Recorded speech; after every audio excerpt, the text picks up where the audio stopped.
In this short video, I'm going to show you how and when to water orchids. So let's start with when. Lift your orchid out of its pot. Are the roots luscious, swollen and green, like so? If so, you do not need to water. You can pop it back in its pot and pop it back on the windowsill. Come back in a week. If they're dry and pale, you do need to water. So let's show you how.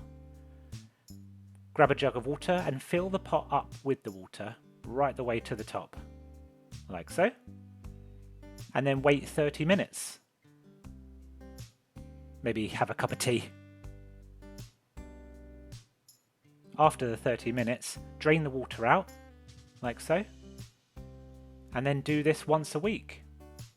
That's really everything you need to know about watering orchids. It's as simple as that.